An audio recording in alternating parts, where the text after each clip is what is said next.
2024 ou la fin programmée de l'ère Macron. Et oui, cette année 2024, elle est sur toutes les lèvres quand on discute avec des macronistes. Elle va un petit peu servir de tournant du second quinquennat Macron et de véritable course à la succession du président de la République.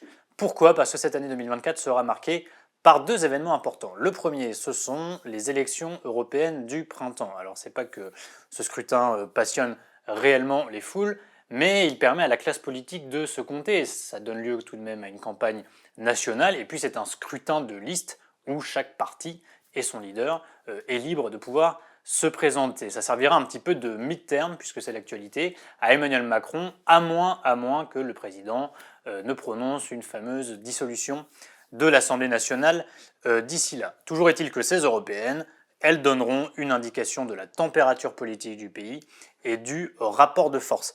Elles permettront aussi à la course à la succession de donner de premières indications. D'ailleurs, le parti macroniste, Renaissance, a choisi d'attendre cette échéance électorale avant d'organiser une succession, c'est-à-dire la désignation d'un candidat à l'élection présidentielle, éventuellement au moyen d'une primaire.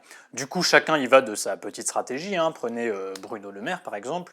Alors, le ministre de l'économie a demandé un chapeau à plumes dans l'état-major de Renaissance. Il est chargé des idées, il joue lui la stratégie de l'interne, c'est-à-dire se poser en bon élève et successeur officiel d'Emmanuel Macron.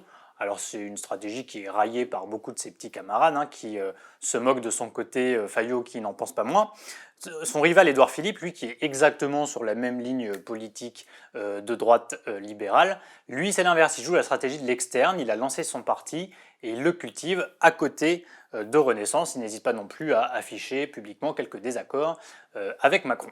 Ça, c'est pour les européennes. Mais quelques mois plus tard, il y aura un événement beaucoup plus suivi, celui-là, les Jeux Olympiques de Paris 2024. Un immense défi pour le gouvernement en termes d'organisation et de sécurité. Souvenez-vous du fiasco du Stade de France en mai.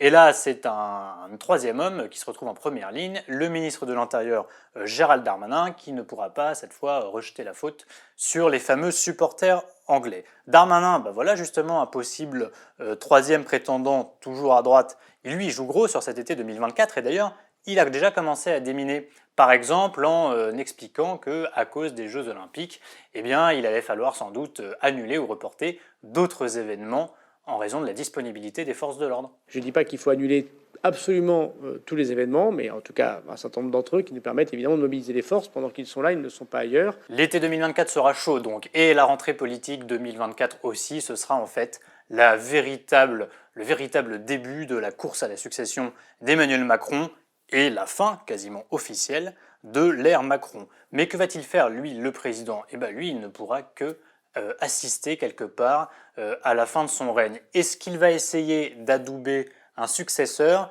Alors ça, c'est un de ses conseillers qui m'a glissé ça. Il pense, lui, qu'un président n'adoube jamais celui qui porte sa mort politique. Et c'est vrai que les exemples sous la Ve République ne manquent pas. On peut penser à la véritable guerre ouverte entre Charles de Gaulle et Georges Pompidou à la fin de l'ère gaulienne. François Mitterrand, lui, avait choisi Laurent Fabius pour reprendre le Parti socialiste à sa suite, mais c'est finalement au terme d'une guerre fratricide Lionel Jospin qui s'était imposé. Ne parlons pas de Jacques Chirac qui ne pouvait pas encadrer Nicolas Sarkozy qui le lui rendait bien. Finalement, les présidents de la République, et spécialement ceux qui ont été réélus, ont toujours eu trop d'ego au fond pour daigner accorder à l'un de leurs semblables les capacités de pouvoir leur succéder, les capacités de pouvoir occuper cette fonction. Et Macron ou pas Macron, il n'y a pas de raison que l'histoire ne se répète pas.